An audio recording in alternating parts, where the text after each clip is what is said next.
Class 10 exercise 4.3 YouTube channel है GDA वाला।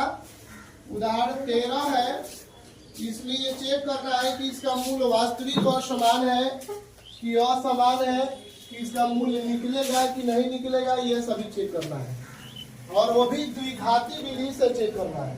तो सबसे पहले इसमें हम लोग चेक करेंगे ax square plus B X plus C बराबर 0 से तुलना करने पर, 0 से तुलना करने पर जैसे ही उसे हम लोग तुलना करेंगे तो ax स्क्वायर जो मिलेगा एक जैसा उसको छोड़ देना है और जो नहीं मिलेगा उसको बराबर कर देना है। a का मान कितना यहाँ पर हो सकता है 3 और b का मान कितना हो सकता है -5 और c का मान हो सकता है 2। यही होगा। तो सबसे पहले हमको d निकालना है। d को कहते हैं विविक्तर या विवेचक, या इसको अंग्रेजी में कहते हैं डिस्क्रिमिनेंट।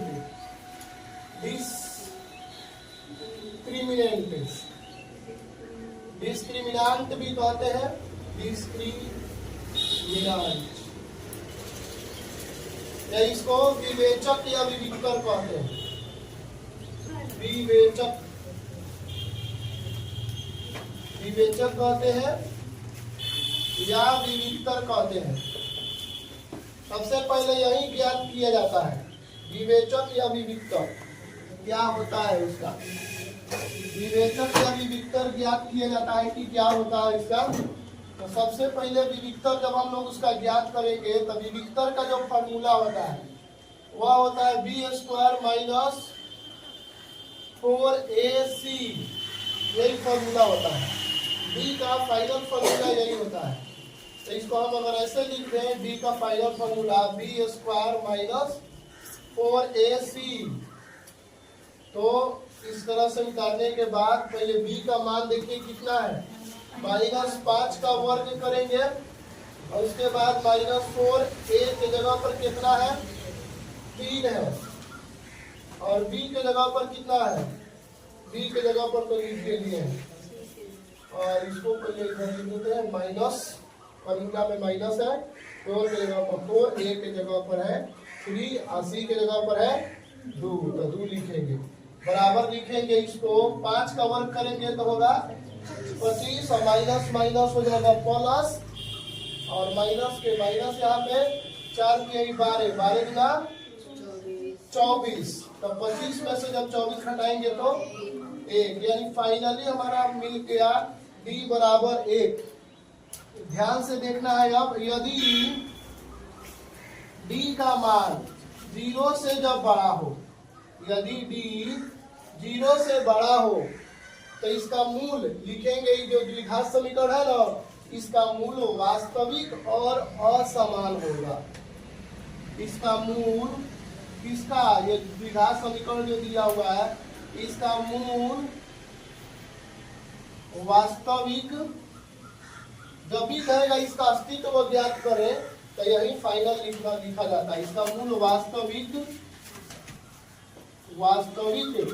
और असमान होगा, वास्तविक और असमान होगा, असमान होगा, ये लिखा जाता है। जब d का मान, ध्यान से और समझ लीजिए, इसी तरह से d का मान चेक करेंगे। अगर d का मान 0 हो गया तो सब इसी तरह लिखेंगे, इसका मूल वास्तविक और समान होगा लिखा जाता है। जब d बराबर 0 आया तो इसका मूल वास्तविक और समान होगा, ऐसे लिखा जाता है। अगर d का मान निगेटिव आ गया, कोनो -1 -2, इस तरह से 0 से छोटा आ गया, यहाँ पर लिखेंगे d इज लेस देन 0, तो लिखेंगे इसका मूल अवास्तविक और कोई हल नहीं होगा। इसका मूल अवास्तविक और कोई हल नहीं होगा। बस यहाँ तक इतना तक लिख देना, इसका कोई हल नहीं होगा। जब d का मान छोटा होगा 0 से, बड़ा होगा तो वास्तविक और असमान होगा, बराबर होगा तो समान होगा, वास्तविक और समान होगा। इतना तो लिखने के बाद ये पहला अस्तित्व ज्ञात हो गया। इसी तरह से अस्तित्व ज्ञात करते हैं अब ज्ञात करना है इसका कि मूल क्या होगा। तो लिखेंगे हम यहां से द्विघाती सूत्र से। एक वो सूत्र होता है द्विघाती, द्विघाती सूत्र से, द्विघाती सूत्र से लिखेंगे अतः श्रीधाराचार्य नियम से। एक गणितज्ञ थे श्रीधाराचार्य, श्रीधाराचार्य, श्रीधाराचार्य नियम से भारतीय गणितज्ञ थे ये। इन्होंने इतना बढ़िया नियम बता दिया कि अगर d का मान इस तरह से अगर लिया हो तो x का मान ज्ञात करने के लिए x बराबर ऐसे निकाला जाता है, x बराबर minus B plus minus under root D और बट्टा में फॉर्मूला में होता है 2a। यही हमारा फाइनल आंसर का सूत्र होगा। डायरेक्ट आंसर निकालने के लिए यही मेरा फाइनल सूत्र होगा। इसी तरह से x का मान तुरंत निकल जाएगा। श्रीधाराचार्य ने ऐसा नियम बता दिया कि जो पहला हम लोग पूर्ण वर्ग विधि से इसके पहले हल ज्ञात किए हैं उस तरह से नहीं, श्रीधाराचार्य नियम कहता है कि डायरेक्ट हल ज्ञात कर लो। अगर ये नियम याद रहा तो पहले क्यों नहीं बताया गया, क्योंकि भारी नियम सीख के हल्का नियम सीखने में आसान लगता है, तब महत्व बुझाता है कि नहीं भारी था हल्का था। तो श्रीधाराचार्य देखिए फॉर्मूला दिए थे, इस फॉर्मूला से देखिए x का मान इसका मूल कैसे निकलता है।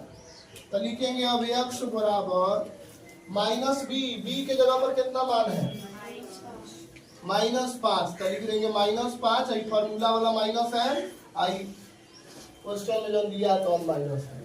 उसके बाद plus minus under root D, D का मान कितना आया है, डी का मान 1 आया है, 1 लिखेंगे। अब बट्टा में फॉर्मूला में लिखा है 2a, तो 2a का मान कितना है 3, तो 3 लिखेंगे। तो यही आंसर हमारा होगा x बराबर माइनस माइनस यहाँ पे हो जाएगा ये +5, आई प्लस माइनस 1 का वर्गमूल कितना होता है 1, 2 में 3 से गुणा करेंगे तो 6 हो जाएगा, 2 में 3 से गुणा करेंगे हो जाएगा 6। और उसके बाद इसको निकालेंगे हम x बराबर 5 में एक बार 1 जोड़ देंगे और एक बार घटा देंगे। तो 5 में एक बार 1 जोड़ेंगे तो 6/6 और एक बार घटा देंगे तो 4/6, सही होगा। फाइनल हमारा आंसर क्या निकल कर आएगा, x बराबर 6/6 का मान कट जाएगा तो 1 होगा 1, और एगो 4/6 में 2 से कट जाएगा अगर तो 2/3 हो जाएगा, 2 दूना 4 और 2 3 6। तो यही मेरा आंसर देखिए अलग अलग आया कि नहीं आंसर, ये वास्तविक है, रियल नंबर में है और असमान है, मतलब अलग अलग है, उसी को कहा जाता है असमान है। यही मेरा फाइनल मूल निकला, मूल कहिए या हल कहिए या शून्य कहिए, तो यही फाइनल आंसर हुआ x का मान x बराबर 1 और 2/3, यही दो आंसर निकला। इसी तरह से अब इसको ज्ञात करेंगे। इसमें हम ये तो वो पहला नियम चतुरा बता दिया गया, इसमें उसी तरह से ax² plus bx plus c बराबर 0 से तुलना करने पर, तुलना इतना लिखना पड़ता है, तुलना करने पर जैसे ही हम इसे तुलना करेंगे तो a का मान निकल जाएगा 1, जब कुछ नहीं है तो यहाँ पे 1 छुपा हुआ है। b का मान कितना है 4 और c बराबर 5। अब इसमें हमको निकालना है d का मान, d बराबर होता है कौन सी b² - 4ac। भाई तो बताना था d क्या है, इसीलिए डिस्क्रिमिनेंट विवेचक या विविक्तर लिखे थे। अब इसमें नहीं लिखेंगे, d का मान कौन सी होता है, d मतलब विविक्तर कहिए या विवेचक कहिए। तो वही b² - 4ac, अब b के जगह पर है मान इसमें 4 -4, a के जगह पर है 1 और c के जगह पर है 5। तो बताइए 4 का वर्ग करेंगे 16, 4 कम 4, 4 5 20, तो 16 में से जब 20 घटाएंगे तो कितना होगा -4, प्लस माइनस घटता है, बड़ा वाला साइन उतरता है, तो d का मान आ गया -4। ये आपको देखने से ही लग रहा है ये 0 से क्या है छोटा है, इसलिए इसका मूल अवास्तविक है, इसका मूल अवास्तविक है, अवास्तविक है अवास्तविक है तथा इसका कोई हल नहीं निकलेगा, तथा इसका कोई इसका कोई हल नहीं निकलेगा। ये लिखना पड़ता है। इसका मूल अवास्तविक है तथा इसका कोई हल नहीं निकलेगा। ये कम किस क्लास तक नियम वैलिड है? तो 10वीं क्लास तक। जैसे बढ़िएगा आगे इंटर में मैथ पढ़िएगा लोग, तो कंजुगेट नंबर में इसमें आइएगा, तो इसमें पढ़ा जाता है आयोटा उंगर के बारे में, तो उसका हल निकलता है। 10वां क्लास तक बस इतना ही याद रखना है कि इसका मूल अवास्तविक है इस तथा इसका कोई हल नहीं निकलेगा या कोई हल नहीं होगा, ऐसे लिख दिया जाता है। कब? जब माइनस में आएगा तब। उसके बाद आगे बढ़ते हैं, इसमें देखते हैं। इसमें है ax² plus bx plus c बराबर 0 से तुलना करने पर, 0 से तुलना करने पर जैसे इसे 0 से तुलना कर देंगे, इतना बराबर 0 से तुलना करने पर, तो a का मान आ जाएगा 2, b का मान आ जाएगा -2√2 और c का मान आ जाएगा 1। अब हम इसको d का मान ज्ञात करेंगे, b² -4ac, तो b के जगह पर कितना मान है? -2√2 के स्क्वायर -4, a के जगह पर 2 है और c के जगह पर 1 है। अब ये 2 का वर्ग करेंगे तो माइनस माइनस तो पहले प्लस हो जाएगा, 2 का वर्ग करेंगे तो 4 और √2 का वर्ग करेंगे तो 2 हो जाएगा। 4 दूना 8 है कम 8। अभी फिर से 4 दूना √2 का वर्ग करेंगे तो 2 और 2 का वर्ग करेंगे तो 4, तो 4 दूना 8 और फिर 8 में से जब 8 हटाएंगे तो 0। जब d का मान आ जाएगा 0 तो इसका मूल लिखेंगे। अब इसका मूल वास्तविक और समान होगा। इसका मूल वास्तविक और समान होगा, मतलब एक के जैसा होगा और समान होगा। इसका मूल वास्तविक और समान होगा। अब चेक करना होगा कि वास्तविक मूल, इसका मूल वास्तविक और समान होगा तो वास्तविक रूप में होगा कैसे? तो लिखेंगे अब द्विघाती सूत्र से। एक और कौन सी लिख सकते हैं? श्रीधाराचार्य नियम से। हम एक एक कोई लिखेंगे, उसमें दोनों दर्शाए थे समझाने के लिए। द्विघाती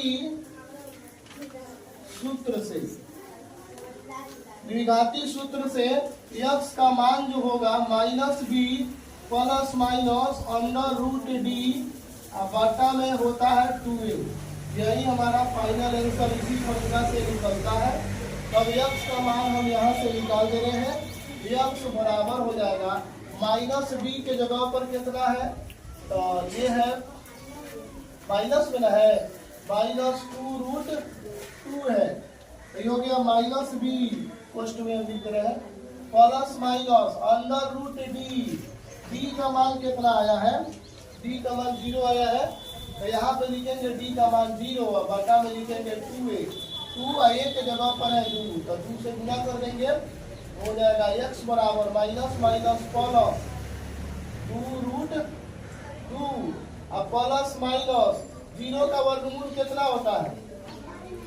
0 ना होता है, 2 दूना 4। अब x का मान बताइए, एक एक वाला कोई मानवा लिखेंगे, 0 में से 0 घटाए या जोड़े, तो आंसर तो इतना ही होगा। तो इसलिए हमारा x का मान आ गया, 2 से काट देना इसको, 2 दूना 4। यही मेरा फाइनल आंसर हो जाएगा, √2 बटा में 2 और फिर इसी को 2 बार लिख देंगे, √2 बटा 2। इसको अगर हरों के प्रमेयकरण करके लिखे तो ये कुछ इस प्रकार से भी लिखा जा सकता है, या x का मान जब हरों के प्रमेयकरण करके लिखिएगा तो किसी भी चीज का जब हर का प्रमेयकरण करते हैं तो इस तरह से हरों का प्रमेयकरण होता है। √2 बटा 2 में √2 से ऊपर नीचे गुना करेंगे तो ये कुछ इस प्रकार का हो जाएगा, 2 बटा 2√2। तो ये 2 कट जाएगा तो कितना बचेगा? 1 बटा √2। तो आप 1 बटा √2 लिख सकते हैं यहाँ पर। इसको या तो इतना लिखिए, नहीं तो लिखिए 1 बटा √2 और 1 बटा √2। यही मेरा फाइनल आंसर हो गया 2 को, जो समान मूल इसका निकला। इसी तरह की वीडियो को दिखने के लिए लाइक करें, सब्सक्राइब करें। यदि वीडियो पसंद में आ रहा है तो दूसरे दोस्तों के पास शेयर करें।